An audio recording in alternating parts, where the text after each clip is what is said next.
Yang berhormat. Duduk. Yang berhormat, saya sudah jelaskan tadi. Peraturan masyarakat cuma membolehkan speaker membenarkan 3 soalan. Jadi kalaulah saya benarkan saya sendiri melanggar peraturan masyarakat ini. Tolong. Sudahlah yang berhormat. Tinggi sekolah kah, terendah sekolah kah, sudahlah. Kita ubah parlemen ke-13. Soalan ketiga, yang berhormat Datuk Samsul Anwar bin Haji Nasrah, Lenggong. Terima kasih Tan Sri Yang Di-Ketua. Soalan saya nombor 3.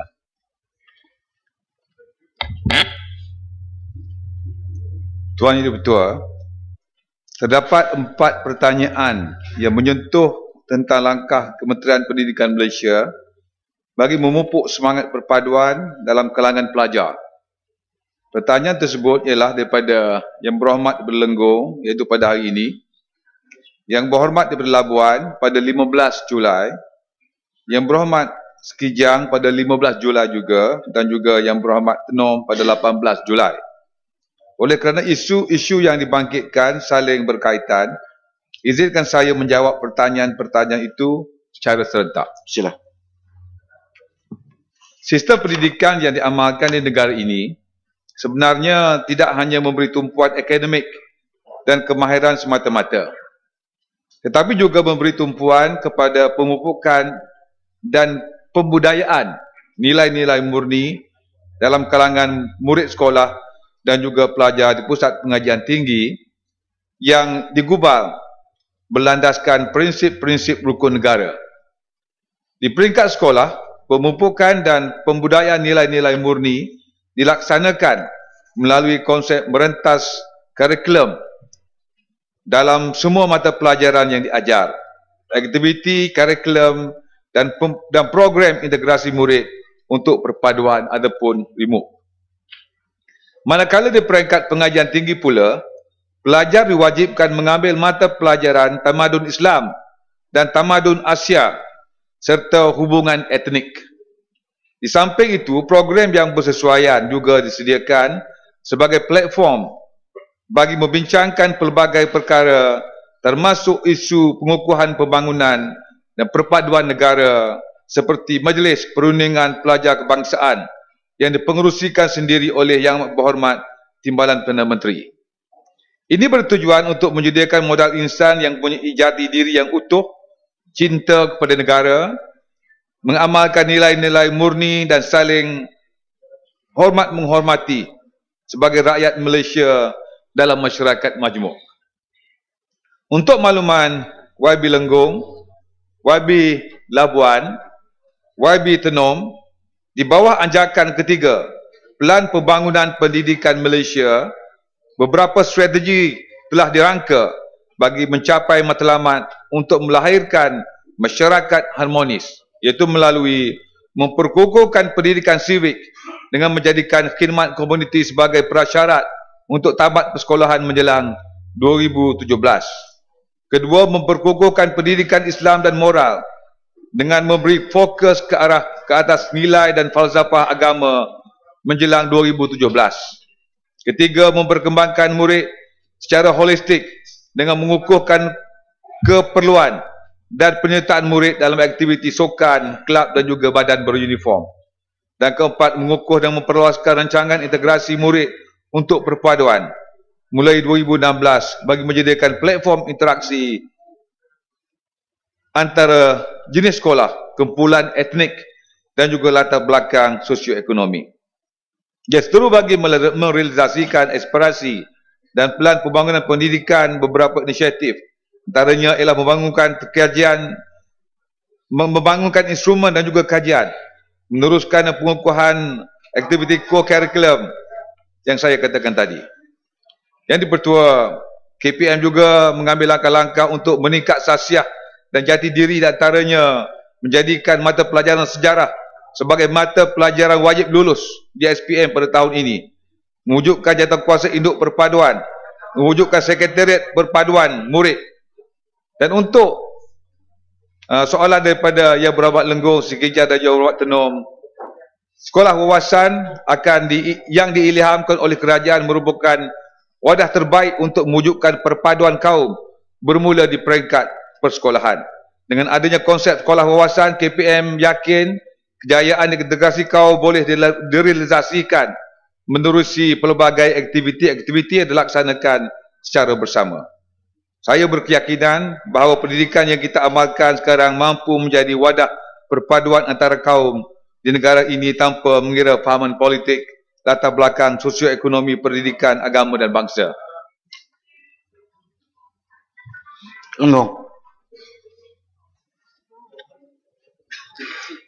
Yang Pak Menteri, perpaduan penting dalam usaha kita untuk bawa negara ke tahap yang lebih maju daripada sekarang.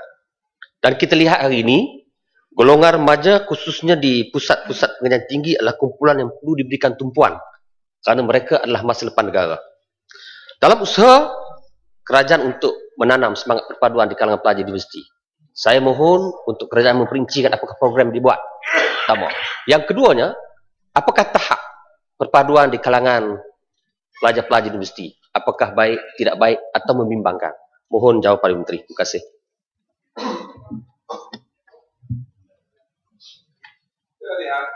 Sedang memastikan program-program perpaduan ini dapat dilaksanakan dengan baik. Sebab itulah kita nak pastikan sekolah kebangsaan itu diberi penekanan agar sejak daripada mereka masih muda lagi, mereka dapat bersatu.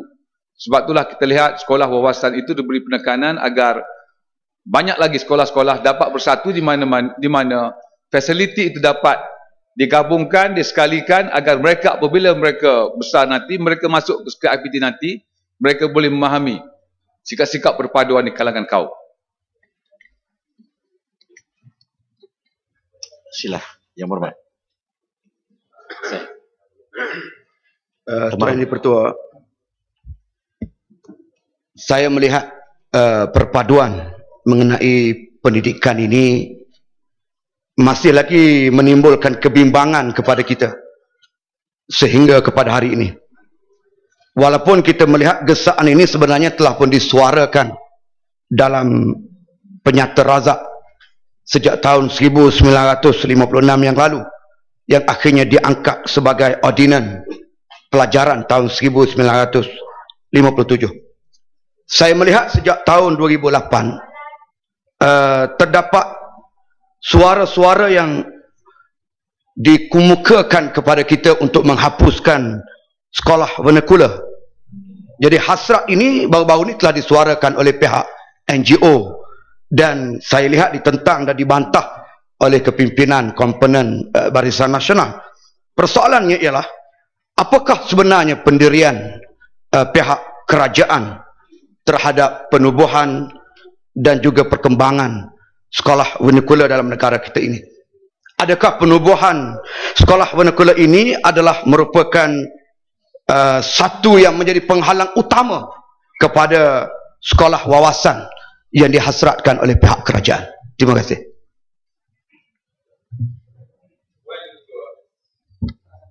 Sebenarnya dengan wujudnya saya katakan tadi bahawa wujudnya sekolah wawasan, kita nak pastikan agar pelajar-pelajar itu dapat bersatu di dalam satu pagar yang di mana kemudahan-kemudahannya disatukan. Sekolah-sekolah pada masa kini banyak isu-isu yang diungkitkan tentang sekolah-sekolah tersebut. Sebab itulah sebenarnya di peringkat sekolah menengah tidak wujud lagi pengasingan pelajar-pelajar di mana mata pelajarannya, kurikulumnya semuanya menggunakan kurikulum kebangsaan. Sila. Tuan Sri Speaker, berkenaan dengan sekolah wawasan dan juga untuk perpaduan nasional, kita dapati bahawa sekolah jenis kebangsaan ini kemungkinan tidak mampu untuk kita hapuskan seperti mana permintaan daripada NGO. Jadi untuk mendapatkan perpaduan bagi kalangan rakyat kita daripada pelajar kecil lagi sehingga ke peringkat universiti, saya ingin bertanya kepada Yang Berhormat Menteri, apakah boleh sekiranya kita lakukan secara kebalikan. Di mana sekolah wawasan nampaknya mendapat tentangan daripada ibu bapa dan masyarakat yang tertentu. Tapi kalau kita nak juga perpaduan ini berlaku, bolehkah kita masukkan pelajar-pelajar daripada bangsa lain ke sekolah-sekolah jenayah kebangsaan ini supaya kuantitinya menjadi sama rata agar berlaku perpaduan di situ. Contohnya, sekolah jenayah kebangsaan Cina, kita pastikan di situ ada pelajar Melayu 30%, India 30% dan Cina 40%, supaya ada pertalian di situ. Di samping itu, contohnya juga sekolah kebangsaan India, bagi Melayu pergi situ 30, Cina 30 dan India 40. Saya ingin bertanya soalan kepada Menteri Pendidikan, ini boleh dilakukan? Tuan itu betul. Sebenarnya kementerian tidak berhajat untuk memaksa pelajar-pelajar untuk memasuki sama ada sekolah jenis kebangsaan sebenarnya dikatakan oleh, ditanya oleh Yang Berhormat tadi. Tetapi yang sedang dilaksanakan oleh kementerian ialah untuk memastikan agar sekolah kebangsaan itu diperkasakan. Kerana ramai yang tidak tahu bahawa sekarang ini pun di sekolah kebangsaan kita boleh mengajar bahasa-bahasa Mandarin juga bahasa Tamil sekolah-sekolah tersebut. Dan kita akan pastikan kita punya guru-guru yang mampu mengajar dengan baik. Ada cadangan guru-guru bahasa Mandarin ini diimport daripada negara China untuk pastikan mereka mempunyai command dengan izin bahasa yang baik. Dan juga untuk menarik ramai lagi pelajar-pelajar, murid-murid pelajar sekolah kebangsaan dan mewujudkan integrasi nasional di peringkat yang paling rendah lagi. Yang Berhormat Datuk Johari bin Abdul, Sungai Petani. Speaker, soalan nombor 4. Tan Sri Yang Bertua, saya mohon izin untuk menjawab soalan ini bersekali soalan-soalan berkaitan yang dibangkitkan memandangkan soalan-soalan berkenaan adalah soalan yang ada hubung. Mohon izin. Sila. Yang Berhormat Indra Mahkota dan YB Ipoh Barat pada hari ini, YB Kepung pada 27 Jun, YB Bukit Bertajam 1 Julai, Segambut 2 Julai, Kota Raja 3 Julai, Gombak 4 Julai, Bukit Gelugur 8 Julai, Bintulu 10 Julai dan Kota Melaka 10 Julai. Mohon Tan Sri. Sila. Untuk maklumat ahli-ahli yang berhormat yang berkenaan dan untuk maklumat Dewan Yang Mulia ini, Kementerian Dalam Negeri KDN memandang amat serius dan sentiasa komited dalam mengelakkan kejadian kematian dalam tahanan polis atau agensi penguatkuasaan yang lain. KDN tidak akan sekali-sekali berkompromi, apatah lagi melindungi mana-mana pegawai polis atau pegawai penguatkuasaan yang disyaki menggunakan kekerasan sehingga menyebabkan kecederaan atau kematian semasa dalam tahanan. Setiap aduan berkaitan kecederaan atau kematian semasa dalam tahanan akan disiasat. Tindakan sewajar akan diambil oleh KDN sama ada dari sudut tata tertib atau mencadangkan kepada pihak pendakwa raya untuk dituduh di mahkamah.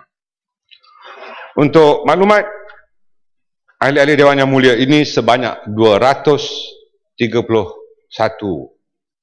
kes kematian dalam tahanan yang telah direkodkan sejak tahun 2000 hingga Mei 2013.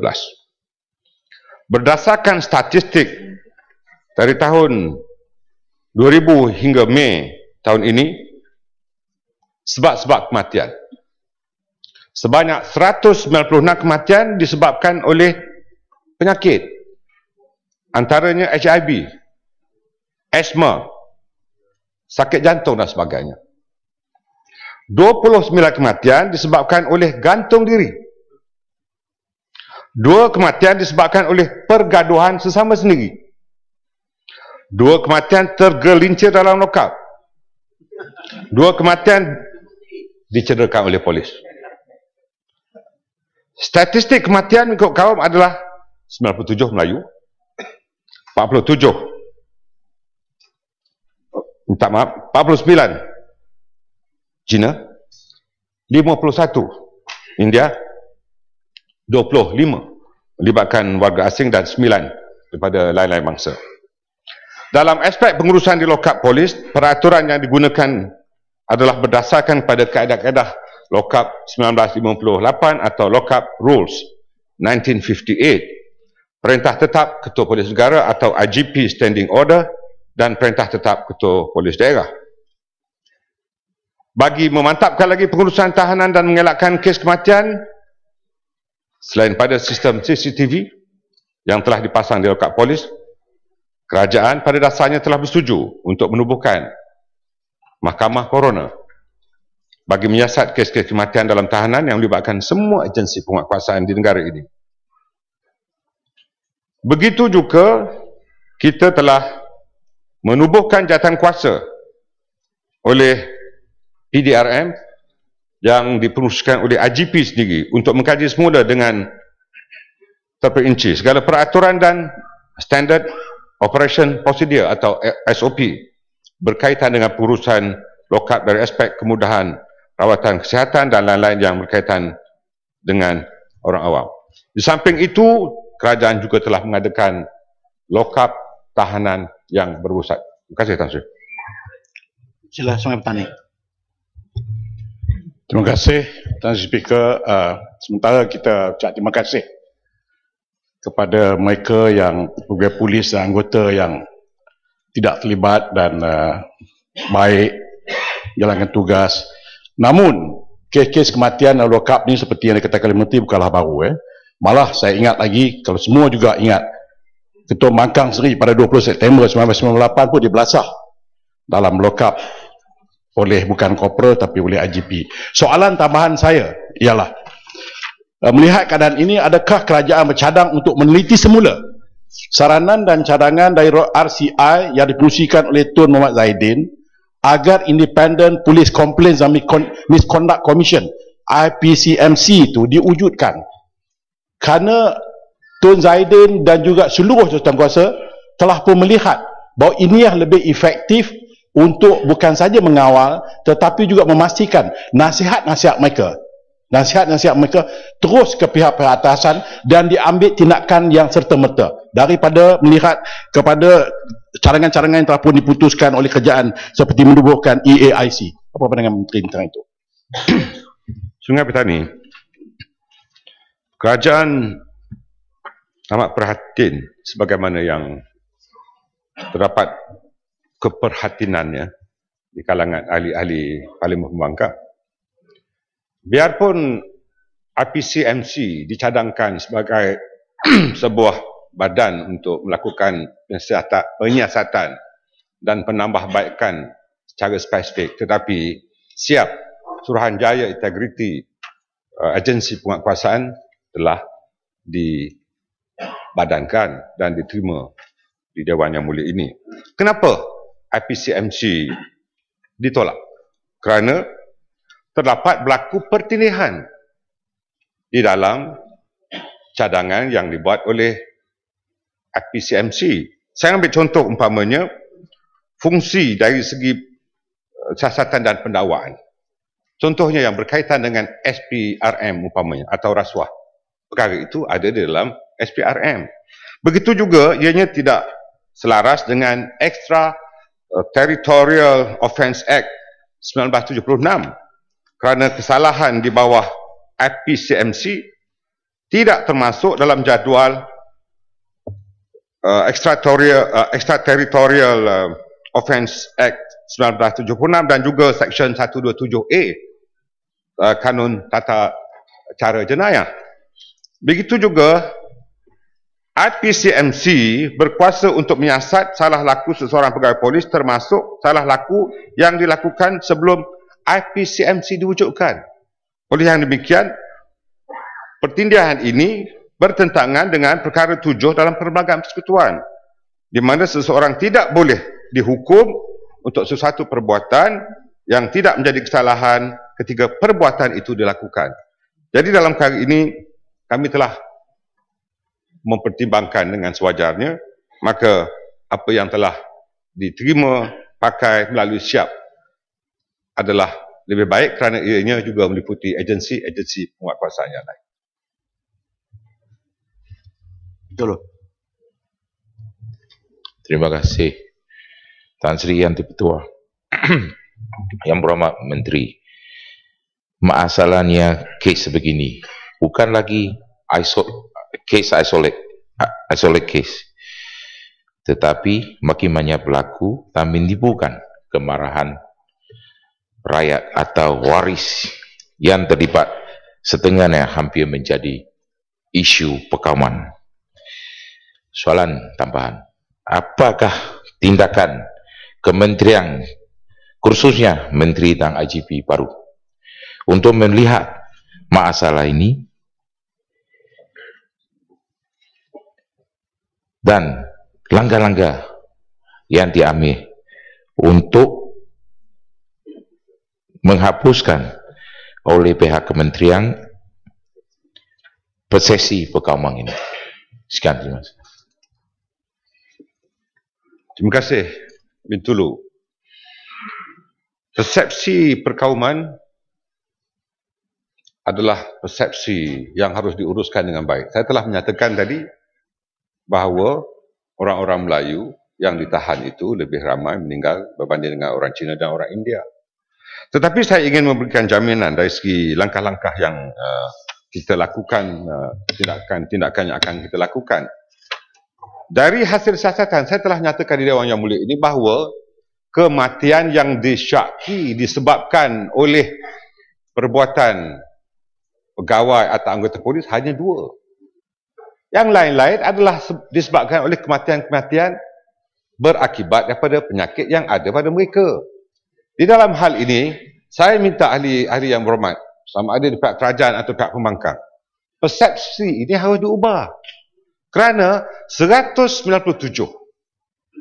atau 196 yang mati disebabkan oleh penyakit daripada jumlah 231. Adakah ini disebabkan oleh dengan izin police brutality? Tidak begitu. Jadi saya tidak menyalahkan sesiapa. Mereka pun rasional juga. Dan kita bekerjasama untuk menyelesaikan masalah ini, dan saya berterima kasih kalau kita yang ada di Dewan Mulia ini, termasuk Tan Sri Yang Di-Pertua, membantu PDRM untuk mengatasi masalah. Pukul sana. Akhirnya sampai juga ke giliran. Sila. Ya, terima kasih Tan Sri Yang Di-Pertua. Yang berhormat Menteri, rakan saya tanya dapat jawatan baru Menteri Dalam Negeri. Cuma jangan tangkap saya sudahlah. Jadi soalan tambahan Tan Sri Yang Di-Pertua. Saya melihat bahawa walaupun disebut tadi ada yang mati kerana sakit dan sebagainya, dan ada juga disebut tadi bahawa mati kerana gantung diri. Gantung. Jadi ini isu menunjukkan bahawa macam mana proses boleh berlaku orang boleh gantung diri dalam lokam. Itu satu. Mungkin ada tekanan-tekanan, sebab saya melihat yang perlu diberikan perhatian oleh pihak polis ialah proses penyiasatan yang perlu disemak kembali. Sebab ada dakwaan-dakwaan yang disebut, yang pernah saya bangkit di parlimen ini, bahawa proses siasatan itu terlalu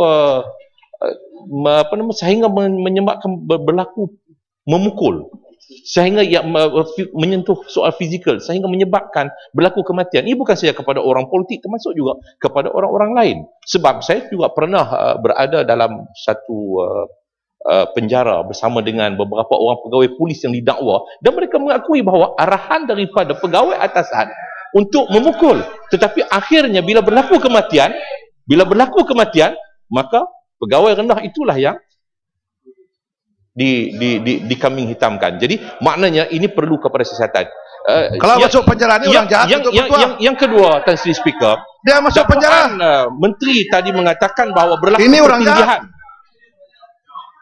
Berlaku pertindihan, saya fikir bahawa IPCMC, cadangan daripada Suruhanjaya Diraja itu Ini cadangan Suruhanjaya Diraja. Pokok Sena. Ya. Dulu Pokok Sena. Soalan Dulu. Ahli yang berhormat memang paham, tahu. Sisi soal jawab tidak boleh dibuat sebagai alasan untuk berbahas. Lain kali Pokok Sena saya tidak akan bagi peluang. Habis sikit dah nanti.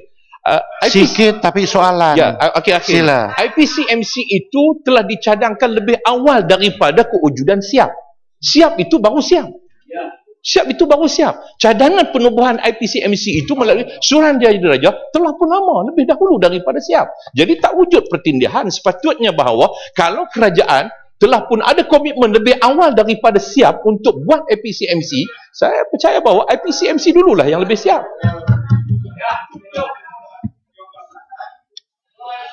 Tan Sri Yang Bertua, saya tidak akan menangkap Pokok Sena. Yang akan menangkap beliau ialah polis. Itu pun kalau beliau melakukan kesalahan. Soal pengantungan diri. Pengantungan diri. Dari hasil siasatan yang terbaru, iaitu seorang warga negara Jepun yang mengantungi diri. Dia mengantung diri dengan baju dan seluar yang dipakai. Bukan polis gantung. Saya harap Pokok Sena. Jadi dalam perkara ini, jadi jangan tuduh bahawa pegawai polis atasan dikambing hitamkan. Kerana SOP-nya, kalau diikuti, maka tidak berlaku perkara-perkara yang begitu. Tetapi, saya tidak akan berkompromi jika ada pegawai polis atau anggota polis yang bertindak di luar daripada SOP yang telah ditentukan. Ini jaminan KDN. Faham? Yang keduanya IPCMC atau yang betul dengan izin Independent Police Complaint and Misconduct Commissions. Commissions ini atau Suruhanjaya Diraja ini telah bermesyuarat daripada 13 bulan Mei 2005 dan mereka telah berbincang selama 3,5 tahun untuk melakukan beberapa perubahan. Akhirnya pada bulan Februari 2006 Rang Undang-Undang Suruhanjaya Integriti Penguatkuasaan atau Enforcement Agency Integrity Commission atau EAIC Akta siap diwartakan pada tahun 2009, 3 September. Artinya, ini adalah merupakan jawapan kepada cadangan daripada Suruhanjaya Diraja berkenaan. Jadi, yang mahu dilakukan oleh kerajaan Tan Sri Yang Bertua bukan hanya kepada pihak polis tetapi kepada seluruh agensi penguatkuasaan, memperlihatkan bahawa kerajaan Barisan Nasional mahu menjaga rakyat keseluruhannya termasuk ahli-ahli Parlimen Pembangkang.